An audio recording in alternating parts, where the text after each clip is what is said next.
የገና አባት መነሻና እውነተኛ ታሪክ። ይህ ፊቱ በፈገግታ የተሞላ በደማቅ ቀይ ልብስ የተሸፈነ ጎልማሳ ሰው ከየት እንደመጣ ጠይቃችሁ ታውቃላችሁ? ከሆነ የሳንታ ክላውስን ወይም በአማርኛችን የገና አባት እውነተኛ መነሻና አስገራሚ ታሪክ በዚህ ቪዲዮ ትመለከታላችሁ። አብራችሁን ቆዩ።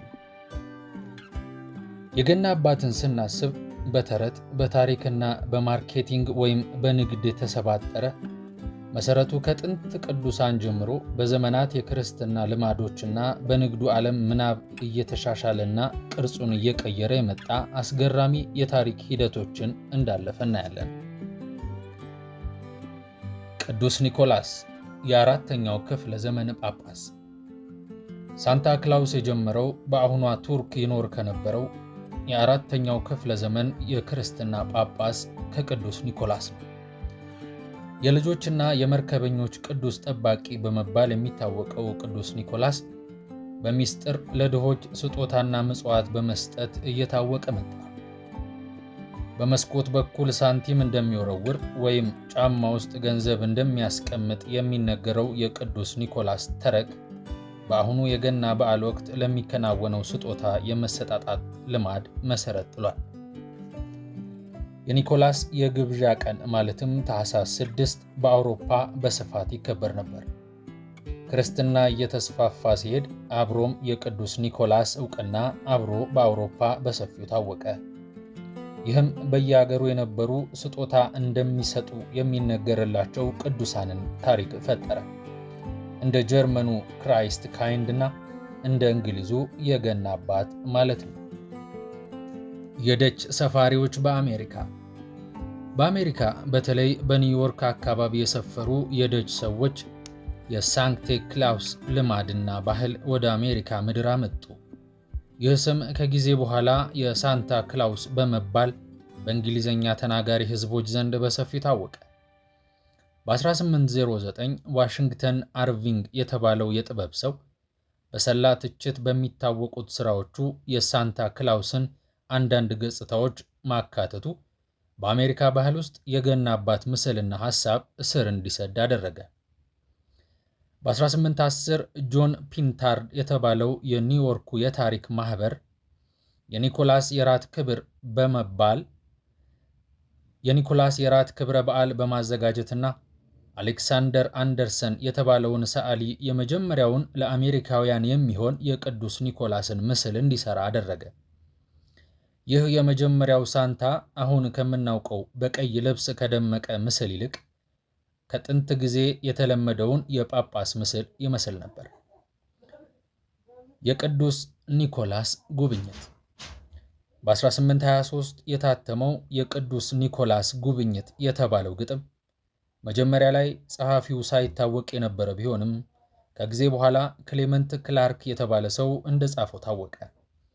ይህ ግጥም አሁን ከገና አባት ሳንታ ክላውስ ጋር የተለመዱ ምስሎችንና ታሪኮችን የያዘ ነበር።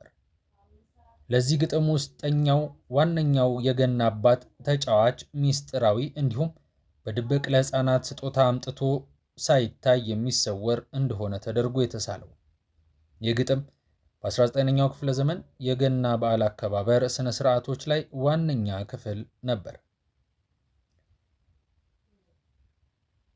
ቶማስ ናስት እና የእርስ በርስ ጦርነት። በአሜሪካ የእርስ በርስ ጦርነት ወቅት ሃርፐስ ዊክሊ ለሚባል ጋዜጣ የፖለቲካ ካርቱኒስት የነበረው ቶማስ ናስት የሳንታን ቁመናና መልክ ደረጃ አስቀመጠለት። ይህ ሰው ሳንታን ፊቱ በፂም የተሸፈነ ጠርዙ በፀጉር የተሞላ ቀይ ልብስ የለበሰና በሰሜን ዋልታ የሚኖር ሰው አድርጎ ሳለው። ይህ ብቻም ሳይሆን ከሳንታ ክላውስ ጋር የተያያዙ ሌሎች ልማዶችንም አስተዋውቋል። የዚህ ሰው ምስል ሳንታን የአሜሪካውያን የገና አከባበር ስርዓት ዋና መሰረት ከማድረጉም በላይ የዘመናችን የገና በዓል አከባበር ዋነኛ ምልክትና መነሻ ሊሆን በቃ። ኮካ ኮላ እና የማስታወቂያው ሳንታ። በ1930 የኮካ ኮላ ኩባንያ ሃዶን ሰንብሉም የተባለውን ሰዓሊ ሳንታ ያለበትን የንግድ ማስታወቂያ እንዲሰራለት ቀጠረው።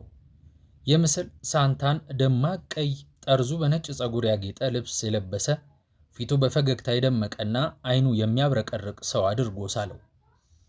ይህ ምስል በዓመታት የበዓላት የንግድ ማስታወቂያዎች እየዳበረና እየተሻሻለ በመምጣት የዘመናችን የሳንታ ምስል ለመሆን በቃ። ኮካ ኮላ የሳንታን ወይም የገና አባትን ቀይ ልብስ መጀመሪያ የፈጠረው ባይሆንም ድርጅቱ የገና አባትን ከቀይ ልብስ ለይተን እንዳናስበው አደረገ። የዛሬው ሳንታ ዛሬ የገና አባት በገበያ ስፍራዎች፣ በበዓላት ስነ ስርዓቶች ላይ እንዲሁም በገና ፊልሞች ላይ ይታያል። የገና አባት የገና ደስታ ምልክትና በበዓላት ወቅት በቤተሰቦች መካከል ለሚኖረው ግብዣና ስርዓት ዋና ምልክት ለመሆን በቅቷል። ከጥንቱ ካሮል መዝሙር ጀምሮ በድብቅ ወተትና ብስኩት እስከ መስጠት ድረስ ሳንታ በዘመናችን በዳበሩ የጥንት ልማዶችና የዘመናችን የገና አከባበር ስርዓት መካከል አገናኝ ድልድይ ሆኖ ቀጥሏል። በሚቀጥለው ቪዲዮ እስከምንገናኝ ቸር ያሰማን።